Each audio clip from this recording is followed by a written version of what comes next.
DK Shivakumar ಸಂಪುಟದ ಆಸೆ ಹೊಂದಿದ್ದವರಿಗೆ ಈಗ ಶಾಕ್ ಮೇಲೆ ಶಾಕ್ ಆಗ್ತಾ ಇದೆ. ಡಿಕೆ ಕ್ಯಾಬಿನೆಟ್ ದಿಲ್ಲಿ ಅಂಗಳದಿಂದ ಹೈಕಮಾಂಡಿಗೆ ಸಂದೇಶವನ್ನ ನೀಡಿದೆ. ಡಿಕೆ ಶಿವಕುಮಾರ್ ಕ್ಯಾಬಿನೆಟ್ ಸೇರಬೇಕು ಅಂತ ಯಾರೆಲ್ಲ ಆಸೆಯನ್ನ ಹೊತ್ಕೊಂಡಿದ್ರು ಅಂಥವರಿಗೆ ಈಗ ಶಾಕ್ ಮೇಲೆ ಶಾಕ್ ಆಗ್ತಾ ಇದೆ. ಏನಕ್ಕಪ್ಪ ಅಂದ್ರೆ ಡಿಕೆ ಕ್ಯಾಬಿನೆಟ್ ಬಗ್ಗೆ ದಿಲ್ಲಿ ಅಂಗಳದಿಂದ ಹೈಕಮಾಂಡ್ ಸೂಚನೆಯನ್ನ ನೀಡಿದೆ. 50ಕ್ಕೂ ಹೆಚ್ಚು ಶಾಸಕರ ಬೆಂಬಲಿಗರಿಂದ ಪ್ರತಿಭಟನೆ ಮಾಡಲಾಗ್ತಾ ಇದೆ. ಅಂದ್ರೆ ಇವರಿಗೆ ಕೊಡಿ ಸಚಿವ ಸ್ಥಾನನ ಅಂತ ಪ್ರತಿಭಟನೆ ಮಾಡಲಾಗ್ತದೆ. ಈ ಮೂಲಕವಾಗಿ ಬಹಿರಂಗವಾಗಿ ಲಾಬಿ ನಡೆಸಲಾಗ್ತಾ ಇದೆ. ಪ್ರತಿಭಟನೆಯನ್ನ ನೋಡಿ ಕೆರಳಿರುವಂತಹ ಹೈಕಮಾಂಡ್ ಈಗ ಸೂಚನೆ ನೀಡಿದೆ.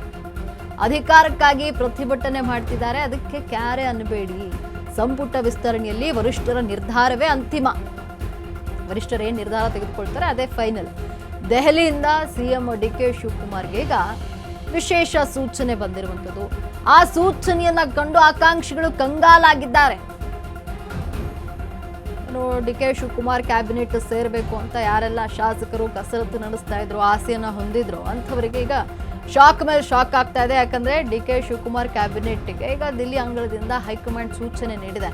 50ಕ್ಕೂ ಹೆಚ್ಚು ಶಾಸಕರ ಬೆಂಬಲಿಗರಿಂದ ಪ್ರತಿಭಟನೆ ಮಾಡಲಾಗ್ತಾ ಇದೆ. ನಮ್ಮ ಶಾಸಕರಿಗೆ ಸಚಿವ ಸ್ಥಾನವನ್ನು ನೀಡಿ, ಇವರಿಗೆ ಸಚಿವ ಸ್ಥಾನವನ್ನು ನೀಡಿ ಅಂತ ಹೇಳಿ ಪ್ರತಿಭಟನೆಗಳು ಹೆಚ್ಚಾಗ್ತಾ ಇತ್ತು. ಇದೇ ವಿಚಾರಕ್ಕೆ ಕೆರಳಿರುವಂತಹ ಹೈಕಮಾಂಡ್ ಪ್ರತಿಭಟನೆಗೆಲ್ಲ ಕೇರ್ ಮಾಡಕ್ಕೆ ಹೋಗಬೇಡಿ, ವರಿಷ್ಠರ ನಿರ್ಧಾರವೇ ಇಲ್ಲಿ ಅಂತಿಮ ನಿರ್ಧಾರ, ವರಿಷ್ಠರು ಏನು ತೀರ್ಮಾನವನ್ನು ತೆಗೆದುಕೊಳ್ತಾರೆ ಅದೇ ಫೈನಲ್ ಅಂತ ಹೇಳಿ ಈಗ ಡಿ ಕೆ ಶಿವಕುಮಾರ್ಗೆ ಸೂಚನೆಯನ್ನು ನೀಡಿದೆ. ಇದರಿಂದಲೇ ಈಗ ಯಾರೆಲ್ಲ ಸಚಿವರ ಆಕಾಂಕ್ಷಿಗಳಿದ್ರು, ಸಚಿವ ಸ್ಥಾನದ ಆಕಾಂಕ್ಷಿಗಳಿದ್ರು, ಅವರಿಗೆ ಒಂದು ಕಡೆ ಕಂಗಾಲಾಗಿರುವಂಥದ್ದು, ಶಾಕ್ ಆಗ್ತಾ ಇರುವಂಥದ್ದು. ಏನಾಗುತ್ತೆ, ನಮಗೆ ಸಚಿವ ಸ್ಥಾನ ಸಿಗುತ್ತಾ ಇಲ್ವಾ ಅನ್ನುವಂಥ ಪ್ರಶ್ನೆಗಳೀಗ ಸಚಿವ ಸಂಪುಟ ಪುನರ್ರಚನೆಯ ವಿಚಾರ ಸಾಕಷ್ಟು ಕುತೂಹಲವನ್ನು ಕೆರಳಿಸ್ತಾ ಇದೆ. ಯಾರಿಗೆ ಸಚಿವ ಸ್ಥಾನ ಸಿಗುತ್ತೆ? ಯಾಕಂದರೆ ಸಾಕಷ್ಟು ಜನ ಆಕಾಂಕ್ಷಿಗಳಿರುವಂಥದ್ದು. ಇರೋ 20 ಸೀಟಿಗೆ 90 ಜನ ಇಲ್ಲಿ ನನಗೆ ಬೇಕು ಅಂತ ಹೇಳಿ ಲಾಬಿ ಮಾಡ್ತಾ ಇರುವಂಥದ್ದು. ನಾನು ಕೂಡ ಸಚಿವನ ಆಗಬೇಕು ಅಂತ ಲಾಬಿ ನಡೆಸ್ತಾ ಇದ್ದಾರೆ. ರಾಜ್ಯ ನಾಯಕತ್ವದ ಬಗ್ಗೆ ವರಿಷ್ಠರ ಮಾತೆ ಇಲ್ಲಿ ಫೈನಲ್. ವರಿಷ್ಠರು ಏನು ಹೇಳ್ತಾರೆ ಅದೇ. ಈಗಾಗಲೇ ಸಂಪುಟ ವಿಸ್ತರಣೆಯ ಪಟ್ಟಿ ಸಿದ್ಧಗೊಂಡಿದೆ. 20 ಹುದ್ದೆಯಲ್ಲಿ 15 ಸ್ಥಾನಗಳು ಹೊಸಬರಿಗೆ ಮೀಸಲು. ಹೊಸಬರಿಗೆ ನೀಡಲಾಗುತ್ತಾ 15 ಸ್ಥಾನವನ್ನ? ಇದೀಗ ಅಧಿಕೃತವಾಗಿ ಘೋಷಿಸಿಲ್ಲ, ಆದರೆ ಬಹುತೇಕ ಇದು ಖಚಿತ.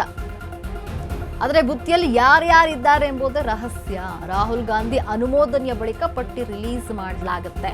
ಈಗಾಗಲೇ ಹೆಸರುಗಳನ್ನ ಫೈನಲ್ ಮಾಡಿಕೊಳ್ಳಲಾಗಿದೆ. ಜುಲೈ 3 ಅಥವಾ 4ರಂದು ರಾಹುಲ್ ಗಾಂಧಿ ಮರಳುವಂತಹ ಸಾಧ್ಯತೆ ಇದೆ. ಮುಂದಿನ ಚುನಾವಣೆಯನ್ನ ಗಮನದಲ್ಲಿಟ್ಟುಕೊಂಡೇ ಈ ಪಟ್ಟಿಯನ್ನ ತಯಾರಿಸಲಾಗಿದೆ. ರಾಜ್ಯ ನಾಯಕತ್ವದ ಬಗ್ಗೆ ವರಿಷ್ಠರ ಮಾತೆಯಲ್ಲಿ ಫೈನಲ್. ಯಾರಿಗೆ ಸಚಿವ ಸ್ಥಾನ ಕೊಡಬೇಕು ಅನ್ನುವಂಥದ್ದನ್ನ ವರಿಷ್ಠರು ನಿರ್ಧಾರ ಮಾಡ್ತಾರೆ. ಈಗಾಗಲೇ ಸಿದ್ಧಗೊಂಡಿದೆ ಸಂಪುಟ ವಿಸ್ತರಣೆಯ ಪಟ್ಟಿ.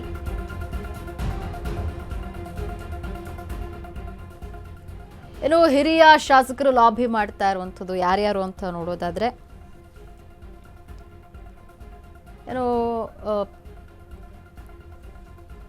ಜಮೀರ್ ಅಹಮದ್ ಕೂಡ ಸಚಿವ ಸ್ಥಾನದ ಲಾಬಿಯನ್ನ ಮಾಡ್ತಿದ್ದಾರೆ. H K Patil, Santosh Lad, Shivaraj Tangadagi, Zameer Ahmed Khan, S Mallikarjun, Lakshmi Hebbalkar, B Nagendra ಇವರೆಲ್ಲರೂ ಕೂಡ ಹಿರಿಯ ಶಾಸಕರಿದ್ದಾರೆ.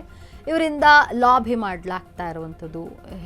ಜೊತೆಗೆ ನಮ್ಮ ಒಂದು ಶಾಸಕರಿಗೆ ಸಚಿವ ಸ್ಥಾನವನ್ನು ನೀಡಿ ಅಂತ ಹೇಳಿ ಅವರ ಬೆಂಬಲಿಗರು ಪ್ರತಿಭಟನೆಯನ್ನು ಕೂಡ ಮಾಡ್ತಿದ್ದಾರೆ. ಅದರಲ್ಲಿ ಹಿರಿಯ ಶಾಸಕರು ಯಾರ್ಯಾರು ಲಾಬಿ ನಡೆಸ್ತಿದ್ದಾರೆ ಅಂತ ನೋಡೋದಾದರೆ H K Patil, Santosh Lad, Shivaraj Tangadagi, Zameer Ahmed Khan, S Mallikarjun, Lakshmi Hebbalkar, B Nagendra ಇವರೆಲ್ಲರೂ ಕೂಡ ಹಿರಿಯ ಶಾಸಕರಿರುವಂಥದ್ದು.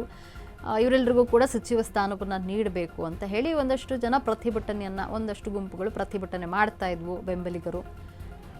ಇವರೆಲ್ಲರೂ ಕೂಡ ಆಕಾಂಕ್ಷಿಗಳಾಗಿದ್ದಾರೆ, ಸಚಿವ ಸ್ಥಾನದ ಆಕಾಂಕ್ಷಿಗಳಾಗಿರುವಂಥದ್ದು. ಇನ್ನು ಹೊಸಬರಿಗೆ ಬಂಪರ್ ಸಿಗುತ್ತಾ ಈ ಬಾರಿ ಅಂತ ನೋಡೋದಾದರೆ ಎಸ್ ಪೊನ್ನಣ್ಣ, KS ಬಸವಂತಪ್ಪ, ಸಲೀಂ ಅಹಮದ್, ಶರತ್ ಬಚ್ಚೇಗೌಡ, ರಿಜ್ವಾನ್, ಹರ್ಷದ್ ಇವರು ಹೊಸಬರು ಇರುವಂಥದ್ದು. ಇವರಿಗೆ ಮಣೆ ಹಾಕುವಂಥದ್ದು. ಹೈಕಮಾಂಡ್ ತಲೆಯಲ್ಲಿ ಏನಿರೋದು ಅಂದರೆ ಹೊಸಬರಿಗೆ ಕೊಡಬೇಕು, ಸಚಿವ ಸ್ಥಾನವನ್ನು ಕೊಡಬೇಕು ಅನ್ನುವಂಥದ್ದು ಹೈಕಮಾಂಡ್ ತಲೆಯಲ್ಲಿರುವಂಥದ್ದು. 2028ರ ಮುಂದಿನ ಒಂದು ಚುನಾವಣೆಯನ್ನು ಲೆಕ್ಕದಲ್ಲಿ ಇಟ್ಕೊಂಡು ಈಗ ಹೊಸಬರಿಗೆ ಮಣೆ ಹಾಕಲು ಹೈಕಮಾಂಡ್ ನಿರ್ಧಾರವನ್ನು ಮಾಡಿದೆ. ಇನ್ನು ಆಕಾಂಕ್ಷಿಗಳ ಸಂಖ್ಯೆ ಮಾತ್ರ ಕಡಿಮೆ ಆಗ್ತಾ ಇಲ್ಲ. ಸಚಿವ ಸ್ಥಾನದ ಆಕಾಂಕ್ಷಿಗಳು ಸಾಕಷ್ಟು ಜನ ಇದ್ದಾರೆ. ಅದರಲ್ಲಿ ಬಸವರಾಜ ರಾಯರೆಡ್ಡಿ ಇದ್ದಾರೆ, HC ಬಾಲಕೃಷ್ಣ ಇದ್ದಾರೆ, SR ಶ್ರೀನಿವಾಸ್ ಇದ್ದಾರೆ, ಅಜಯ್ ಸಿಂಗ್, AN ಹ್ಯಾರಿಸ್, ಷಡಾಕ್ಷರಿ ಪ್ರಸಾದ್ ಅಬ್ಬಯ್ಯ, B ಶಿವಣ್ಣ ಇವರೆಲ್ಲರೂ ಕೂಡ ಆಕಾಂಕ್ಷಿಗಳಾಗಿರುವಂಥದ್ದು, ಸಚಿವ ಸ್ಥಾನದ ಆಕಾಂಕ್ಷಿಗಳಾಗಿದ್ದಾರೆ.